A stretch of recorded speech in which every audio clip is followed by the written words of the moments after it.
Brought to you by Penguin.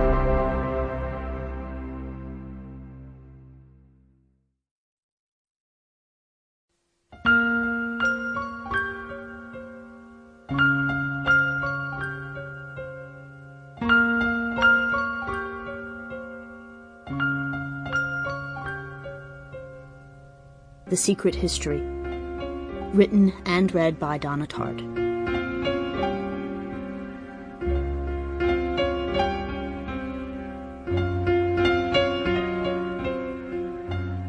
For Bret Easton Ellis, whose generosity will never cease to warm my heart, and for Paul Edward McGlowan, Muse and Mycenas, who is the dearest friend I will ever have in this world.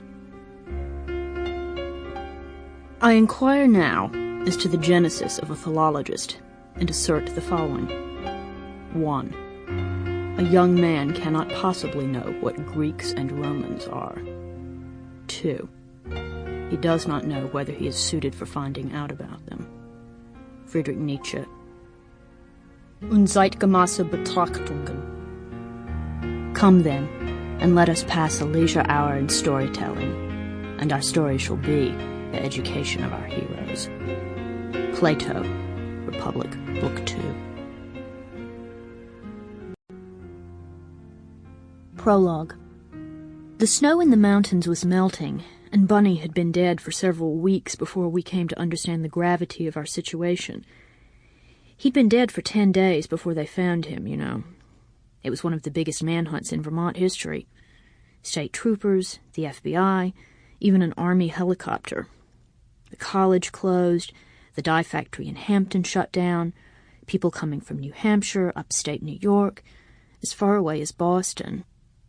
It is difficult to believe that Henry's modest plan could have worked so well, despite these unforeseen events. We hadn't intended to hide the body where it couldn't be found. In fact, we hadn't hidden it at all, but had simply left it where it fell, in hopes that some luckless passerby would stumble over it before anyone even noticed he was missing. This was a tale that told itself simply and well.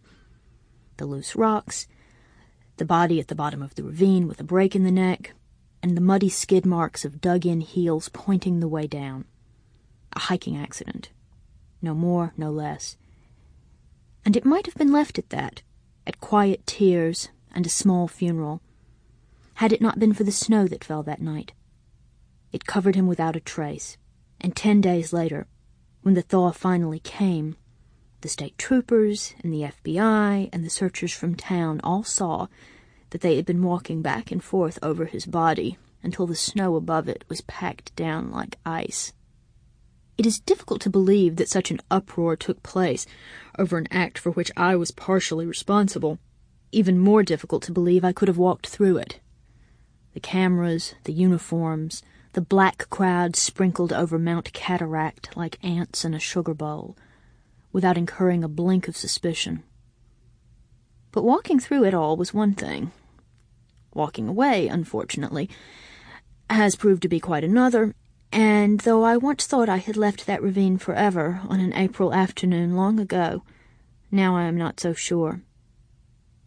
Now the searchers have departed, and life has grown quiet around me.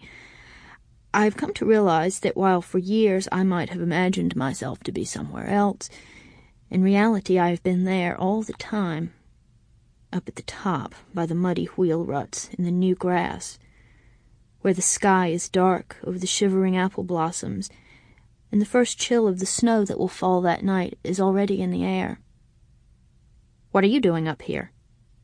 said Bunny, surprised, when he found the 4 of us waiting for him.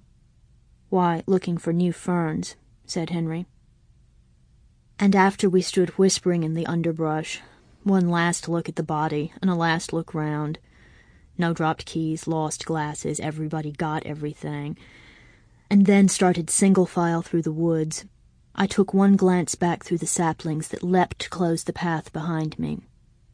Though I remember the walk back, and the first lonely flakes of snow that came drifting through the pines, remember piling gratefully into the car and starting down the road like a family on vacation, with Henry driving clench-jawed through the potholes and the rest of us leaning over. Sample complete. Ready to continue?